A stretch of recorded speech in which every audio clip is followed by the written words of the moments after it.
નમસ્કાર વિદ્યાર્થી મિત્રો, શ્રી બીબીએલટી બી હિરપરા કન્યા વિદ્યાલય કાલાવડ વતી ઓનલાઈન સેશનમાં ધોરણ 12 વિષય બીએમાં આપનું હાર્દિક સ્વાગત કરું છું.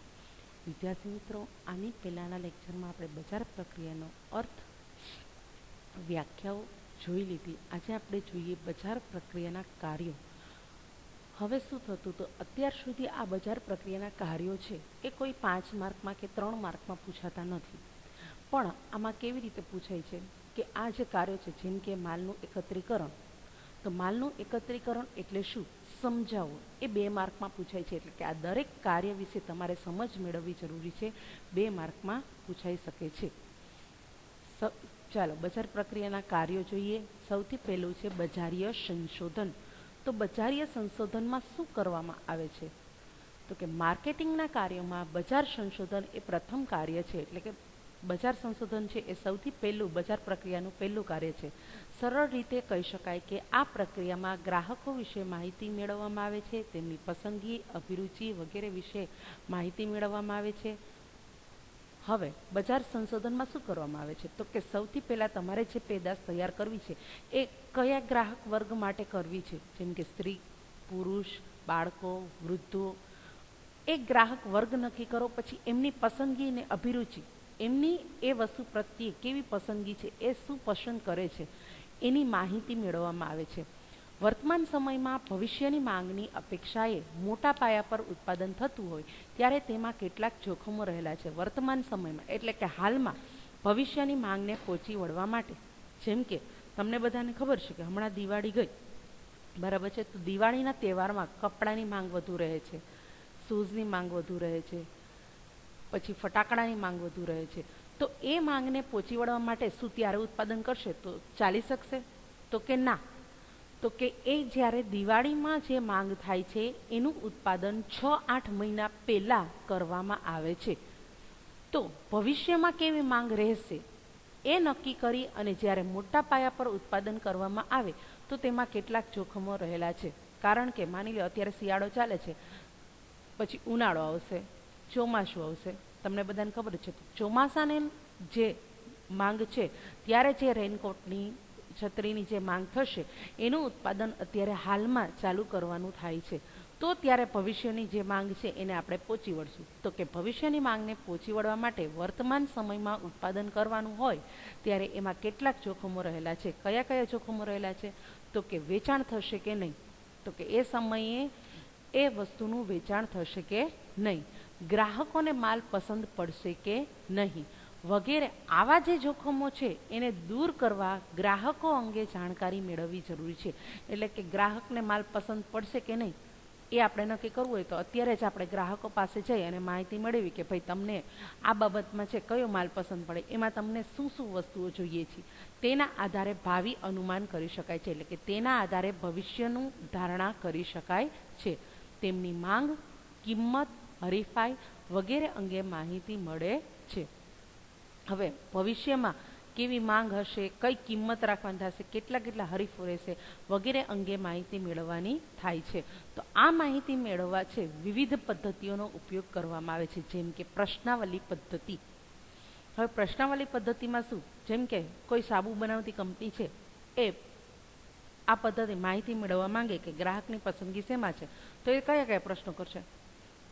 તો એક પેમ્પલેટમાં લખેલા છે કે હાલમાં તમે કયો સાબુ વાપરો છો, એ સાબુ તમને શું કામ વધારે પસંદ છે, તમને કયો સાબુમાં કયો છે ફ્લેવર પસંદ છે, બરાબર છે. આ સાબુ સિવાય જો તમારે બીજો સાબુ વાપરવો હોય તો તમારી અપેક્ષા શું છે કે એમાંથી તમને કયા તત્વો મળવા જોઈએ વગેરે જેવા પ્રશ્નાવલી પદ્ધતિ અને નમૂના પદ્ધતિ. નમૂના પદ્ધતિ એટલે કે સેમ્પલ તરીકે તમને વાપરવા આપે, પછી તમારી પાસેથી માહિતી માંગે કે તમે જે સેમ્પલ વાપર્યું હતું એમાંથી તમને શું સંતોષ મળ્યો, કેટલો સંતોષ મળ્યો, એમાંથી તમને ન ગમતી વસ્તુ કઈ કઈ છે, ગમતી વસ્તુ કઈ કઈ છે. આ રીતે માહિતી મેળવવી અને પછી જ ઉત્પાદન કરવામાં આવે છે કે જેથી આ જોખમો છે કે વેચાણ થશે કે નહીં, ગ્રાહકને પસંદ પડશે કે નહીં, એવા જોખમો છે એને દૂર કરી શકાય છે. બીજું છે માલનું એકત્રીકરણ. હવે માલનું એકત્રીકરણ એટલે શું? તો કે માની લો કે કોઈ એક કંપની છે એ સાબુ બનાવતી હોય, શેમ્પૂ બનાવતી હોય, બરાબર છે, બીજી ઘણી બધી વસ્તુઓ બનાવતી હોય, તો ત્યારે શું થાય તો કે દરેકનું ઉત્પાદન છે એ અલગ અલગ જગ્યાએ હોય છે. પણ જ્યારે માલ વેચાણ તરીકે મૂકવાનું થાય ત્યારે તમામે તમામ એક જગ્યાએ એને એકત્રિત કરવો પડે છે. જેમ કે અહીંયા તમે જોઈ શકશો ઘણીવાર માલ જુદી જુદી જગ્યાએ ઉત્પાદિત થતો હોય છે, ત્યારે માલને કોઈ મધ્યસ્થ સ્થળે એકઠો કરવામાં આવે છે. એટલે કોઈ એક કંપની છે જુદી જુદી જગ્યાએ માલ ઉત્પાદન કરતી હોય, પણ હવે એ ઉત્પાદન તૈયાર થઈ જાય પછી એ એક જ જગ્યાએ સ્ટોરેજ તરીકે રાખતી હોય, જેને માલનું એકત્રીકરણ કહેવામાં આવે છે. કેટલીક વાર ઉત્પાદકો છૂટાછવાયા હોય એટલે તો કે કોઈ એક વસ્તુની તમે વાત કરો તો એનું ઉત્પાદન છે એ અલગ અલગ જગ્યાએ થતું હોય. જેમ કે સાબુનું વેચાણ કરતો હોલસેલ વેપારી છે, એને શું કરવાનું થાય તો કે માલનું એકત્રીકરણ. હવે એ તમામે તમામ પ્રકારની કંપનીના સાબુ રાખતો હશે, તો આ જે છૂટાછવાયા ઉત્પાદકો છે બધા પાસેથી છે માલ લઈ અને અહીંયા એકઠો કરે છે. તે ઉપરાંત વસ્તુનું ઉત્પાદન મોસમી હોય, એટલે કે મોસમ આધારિત હોય. જેમ કે અત્યારે સ્વેટરની માંગ હોય, ઉનાળામાં જશે કોટન કપડાની માંગ હશે, ચોમાસામાં જશે રેઇનકોટની એની માંગ હશે. એટલે વસ્તુનું ઉત્પાદન મોસમ આધારિત હોય ત્યારે પણ એને માલનું એકત્રીકરણ અગાઉ કરવાનું રહે છે. ત્યાર પછી નાના પાયા પર માલનું ઉત્પાદન થતું હોય કે ઉત્પાદિત થયેલ માલ ઉપર પ્રક્રિયા કરવી જરૂરી હોય ત્યારે પણ માલનું એકત્રીકરણ કરવામાં આવે છે. નાના પાયા પર માલનું ઉત્પાદન થતું હોય અને પછી એને પેકિંગ કરવામાં આવે, અથવા ઉત્પાદિત થયેલ માલ ઉપર પ્રક્રિયા કરવી જરૂરી હોય, એટલે હજી એની ઉપર કંઈક પ્રક્રિયા કરવાની બાકી હોય, કંઈક નવું તત્વ ઉમેરવાનું બાકી હોય, ત્યારે પણ માલનું એકત્રીકરણ કરવામાં આવે છે. માની લો કે કોઈ એક જ કંપની છે અલગ અલગ પ્રકારની સાબુ શેમ્પુ બધું બનાવે છે. હવે એ બધું ઉત્પાદન છે એક જગ્યાએ લેશે, પછી અહીંયા પેકિંગ કરશે અથવા પોતાની નિશાની લગાવશે, તો તેના માટે પણ એને માલનું એકત્રીકરણ કરવું પડે છે. ત્રીજું છે માલને વપરાશ લાયક બનાવવો. બજાર પ્રક્રિયાનું એક કાર્ય છે માલને વપરાશ લાયક બનાવવો, એટલે કે ગ્રાહકના હાથમાં આવે અને એ સીધો જ એનો વપરાશ કરી અને સંતોષ મેળવી શકે એ માટે વપરાશ લાયક બનાવો. તો કે ઘણીવાર માલને વપરાશ યોગ્ય બનાવવા માટે જરૂરી પ્રક્રિયા કરવી પડે છે.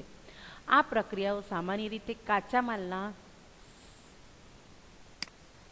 સંગ્રહ સ્થાને જ કરવામાં આવે છે, એટલે કે જ્યાં કાચા માલનો સંગ્રહ કરવામાં આવતો હોય, રાખવામાં આવતો હોય, એ જ જગ્યાએ છે આ પ્રક્રિયા કરવામાં આવે છે. તો કે માલ વપરાશ યોગ્ય બનાવતા તેની બજાર કિંમત વધી જાય છે. શું કામ વધી જાય છે જોઈએ.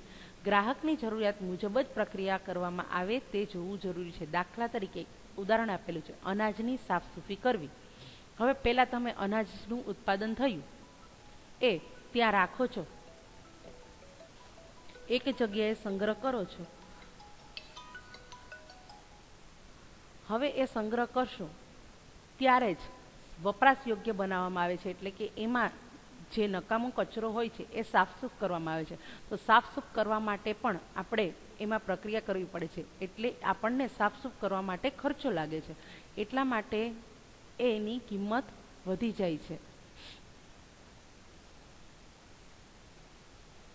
માલ વપરાશ યોગ્ય બનાવતા તેની બજાર કિંમત વધી જાય છે, એટલે કે એની કિંમત વધી જાય છે. ગ્રાહકની જરૂરિયાત મુજબ જ આ પ્રક્રિયા કરવામાં આવે છે, એટલે કે ગ્રાહકને સાફ કરેલ અનાજ વધારે પસંદ હોય છે, એટલે એ મુજબ ફળોને પકાવાય, એટલે કે કાચા ફળો તમે બજારમાં મૂકો તો એની કિંમત ઓછી આવશે, કારણ કે બધા એમ કહે છે કે હજી તો આને 2-3 દિવસ પડતર રાખવા પડશે. તમે બજારમાં જશો તો કેવું ફળ પસંદ કરશો? માની લો કે પપૈયું લેવા જાઓ છો તો કાચું લેશો? શું કહેશો કે ના ભાઈ આ મને છે કાચું નથી જોતું, વ્યવસ્થિત પાકેલું હોય, ખાઈ શકાય એવું હોય એ તમે આપ. એટલે ફળોને પકાવવા વગેરે જે કામ કરવું એનો સમાવેશ થાય છે માલને વપરાશ લાયક બનાવવો. ચોથું છે માલનું પ્રમાણીકરણ અને વર્ગીકરણ. પ્રમાણીકરણ એટલે શું? તો કે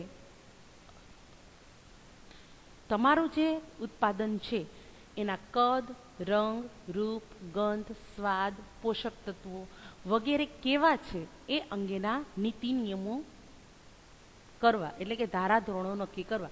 તો કે અમારા છે કલર આવો જ રહેશે, કદ આ પ્રમાણનું છે, રૂપ આ પ્રમાણનું છે, એમાં આ પ્રકારના સ્વાદ છે, તમે પેકિંગ પર જોઈ શકો છો. બરાબર. તો માલનું પ્રમાણીકરણ એ એવી પ્રક્રિયા છે કે જેમાં માલ કેવો હોવો જોઈએ તેના ધારાધોરણો નક્કી કરવામાં આવે છે. માલ માટેના ધારાધોરણો તેના કદ, રંગ, રૂપ, ગંધ, સ્વાદ અને પોષક તત્વો વગેરે માટેના હોઈ શકે છે. પ્રમાણીકરણ એટલે કે દરેકનું પ્રમાણ નક્કી કરવું. કદ કેવું રાખશું, રંગ કેવો ગમે છે, રૂપ કેવો ગમે છે, બરાબર છે. ઘણી પેદાશોમાં સરકારી પ્રમાણીકરણ પણ જરૂરી બને છે. એટલે કે ઘણી પેદાશો એવી છે કે જેમાં સરકાર પણ એક ધારાધોરણો નક્કી કરે છે કે આ પ્રમાણની વસ્તુ હોવી જોઈએ. વર્ગીકરણ એટલે કે છૂટું પાડવું, બરાબર. વર્ગીકરણનું કાર્ય પ્રમાણીકરણની સાથે જ કરવામાં આવે છે. વર્ગીકરણમાં જુદી જુદી ગુણવત્તાવાળો માલ અલગ વર્ગીકૃત કરવામાં આવે છે. હવે આ વર્ગીકરણ એટલે શું? તમે કહેશો કે દીદી સમજાણું નહીં. જેમ કે આપણે અમૂલના પ્રોડક્ટની વાત કરીએ છીએ તો તમને ખબર જ છે કે અમૂલ ગોલ્ડ, અમૂલ શક્તિ, અમૂલ તાજા, અમૂલ ટી, બરાબર છે. આ બધી અલગ અલગ ગુણવત્તાવાળી છે વસ્તુઓ મળે છે.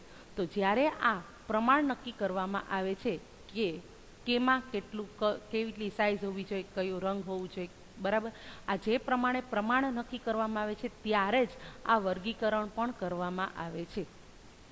તેથી માલના વર્ગની કિંમત નક્કી થાય, જેથી તમે જોશો કે ગોલ્ડના ભાવ છે એ અલગ હશે, તાજાના વરી એનાથી ઓછા હશે, શક્તિના વરી એનાથી ઓછા હશે, અને ગ્રાહકો પાસેથી યોગ્ય કિંમત વસૂલી શકાય. જેમ કે ગ્રાહકો છે અલગ અલગ પ્રકારના હોય છે. કોઈને સ્ટાન્ડર્ડ દૂધ જોતું હોય છે, બરાબર છે, કોઈને લોકલ જોતું હોય છે. એટલે હવે જે પ્રકારનો ગ્રાહક વર્ગ હશે એ પ્રકારનો ગ્રાહક છે પોતાની ખરીદ શક્તિ અનુસાર કિંમત ચૂકવી અને વસ્તુનો વપરાશ કરી શકે.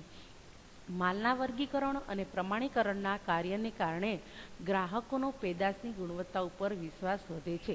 એટલે કે જ્યારે જેને સારામાં સારું દૂધ જોતું હશે એ ગોલ્ડના કિંમત ચૂકવશે એટલે એને થશે કે ના ભાઈ, આ ગોલ્ડનું દૂધ વાપરીએ એની ગુણવત્તામાં જરાય કંઈ ફેરફાર આવતો નથી. એટલે કે આ વર્ગીકરણ અને પ્રમાણીકરણના કારણે ગ્રાહકોને પેદાશની ગુણવત્તા ઉપર વિશ્વાસ વધે છે કે આપણે જે પ્રમાણે પૈસા ચૂકવ્યા છે એ પ્રમાણે આપણને વસ્તુ મળેલી છે.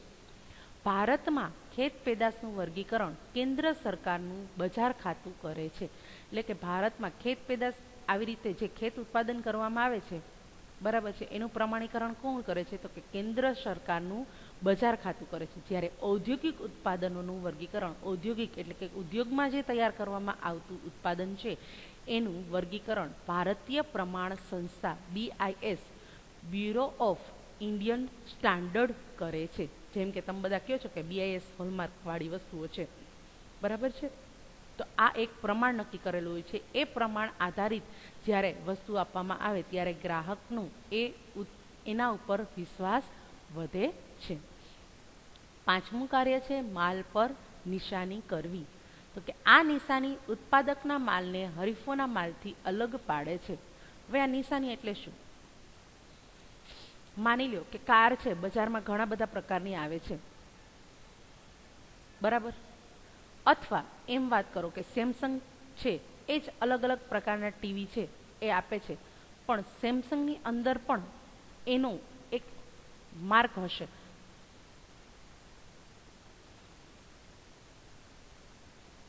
હોન્ડાવાળા છે એક્ટિવા જ બહાર પાડે છે, ટુ વ્હીલર બહાર પાડે છે, એમાંય Activa 2G, 3G, 4G, 5G આ રીતની નિશાનીથી એ શું થાય છે? અલગ થાય છે. જેમ કે ઓડી છે, XUV30 છે.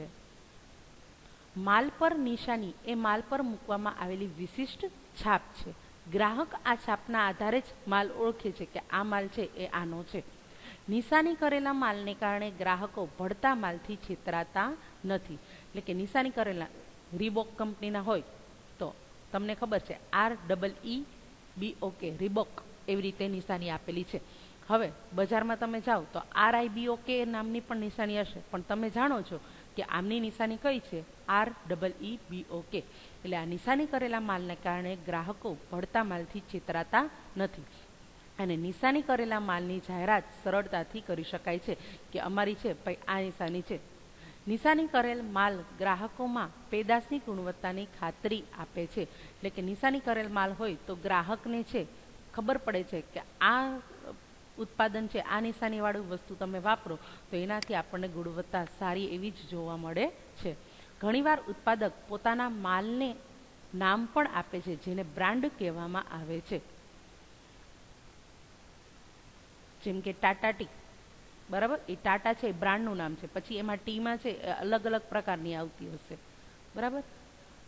ઘણીવાર ઉત્પાદક પોતાના માલને નામ પણ આપે છે જેને બ્રાન્ડ કહેવામાં આવે છે. બ્રાન્ડમાં કોઈ પણ નામ, નિશાની, નંબર અથવા ઉત્પાદકનું નામ કે ચિત્ર પણ લઈ શકાય છે. આજના લેક્ચરમાં આપણે આટલા કાર્યો રાખીએ, વધુ નેક્સ્ટ લેક્ચરમાં.